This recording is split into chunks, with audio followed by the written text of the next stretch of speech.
All right, howdy, howdy. Mike Holmes here. Let's get going on a Bible study. It's good to have you here. We're at Nehemiah chapter 2. If you've missed Nehemiah chapter 1, you need to go back and watch episode 2 and 3 as we kind of go through some of that. But welcome aboard. If you're here for the first time, thanks for taking time to be with us. We're going to take a moment and read chapter 2. Now, you hopefully have already read chapter 2. So what we're going to do is give you a little break here, time to just read the first 8 verses. We're going to take a little time going through this chapter. Very pivotal, well, very important things going on in this chapter. So we're going to be taking a break in just a moment and let you do that. Again, first time here, find the book of Nehemiah, get it open. Make sure it helps to have a paper Bible. You can underline and write things, and some of that makes some notes. That's an important thing. You get permission to write in a book. Finally, when you become a Christian and get your own Bible, you get to write in your own book. So kind of a fun thing to get to do. The next week, we will be covering further on in chapter 2 and then further on in chapter 2 and taking this Bible study all the way through the entire Nehemiah story of him building the wall. And we'll kind of stop at that portion, but that's kind of where we're headed. So let's take a break right now and read Nehemiah chapter 2, 1 through 8.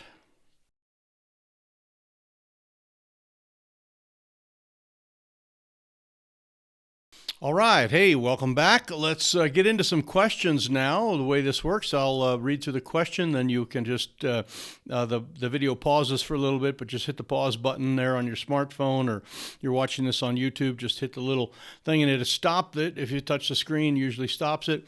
And then discuss this with somebody. This is good. We have some couples that are doing this by themselves. We have some people that are kind of gathering people in their neighborhood and doing it, and very excited about that. So these are meant to be discussed. You can do them by yourself, obviously, but if you can find someone, we'll talk about it. So Nehemiah chapter 2 and verse 1 through 8 is what we just read. Let me give you this first question, and then I'll pause things and you guys can discuss this. So here we go. Chapter 1 and 2 both begin with references to time and places. There is a when and there is a where. And here is the question, very simple one. What are the differences?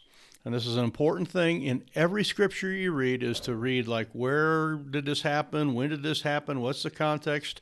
Are there dates? Are there, things in the physical context that makes a difference? And there are some things that are different between the very beginning of chapter 1 and the very beginning of chapter 2. So I'll pause it and you take a moment and see if you can figure some of those out.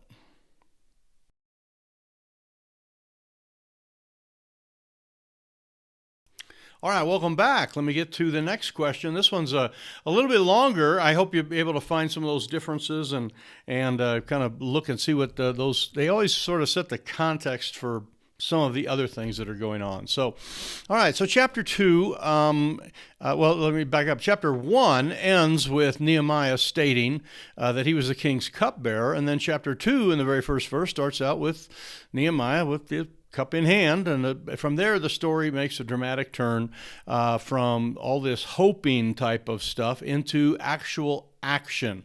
So here is the question: what are some of the blessings of knowing that God can use you right where you are? Okay, so Nehemiah was the cupbearer, doing what he was supposed to be doing, and God opened up the door for him. He learned all these things in chapter 1, but in chapter 2, it's like, whoa, the doors open so he could do something. So what are some of the blessings of knowing God can use you right where you are? And the follow-up question to that are, who are some others in the scriptures that were used right where they were? So try to answer those 2 questions in your group now.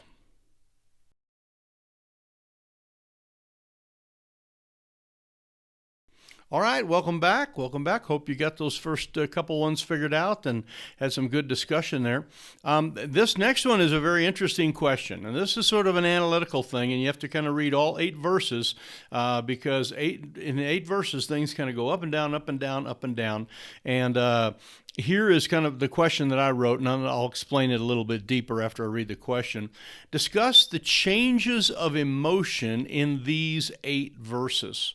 Okay, when was Nehemiah at the bottom, and when was he at the top? Okay, so things were up, down, up, down, up, down. It kind of has a lot of emotion. The Bible gives us specific words for some of that, and you and I will experience some of those things in our life when we are taking courageous steps for God. So let's kind of take a look at how Nehemiah went through. So when was he at the bottom? When was he at the top?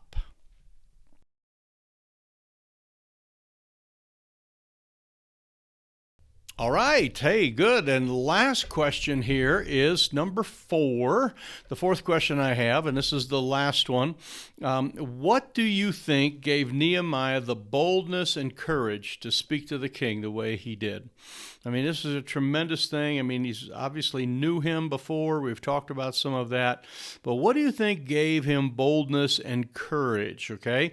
And then the kind of the follow-up question, which is probably the deeper question, is what often hinders us from speaking boldly or taking bold action from the Lord? What are some of the things that hinder us from doing that? We know we need to step up for the Lord, but there's sometimes we just don't do it. And what are some of those roadblocks that are out there? So take a look at those questions, and then we'll bring it back here and wrap things up.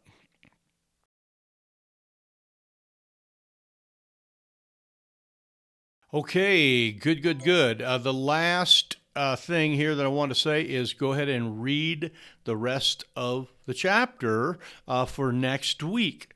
Okay, we normally then have a prayer time, so we're going to have a little pause here and let you have a time of prayer, but we'll kind of just close it out here. But take time to pray for some of the things that you've learned about, pray for other people in your group, pray for people in your church, but take a moment and pray, and then make sure that you read these chapters. I would read all of Nehemiah, but read at least up through chapter 6, but read the rest of chapter 2 for sure by next week. So, all right, Mr. Mike here. Thanks. I'm signing out.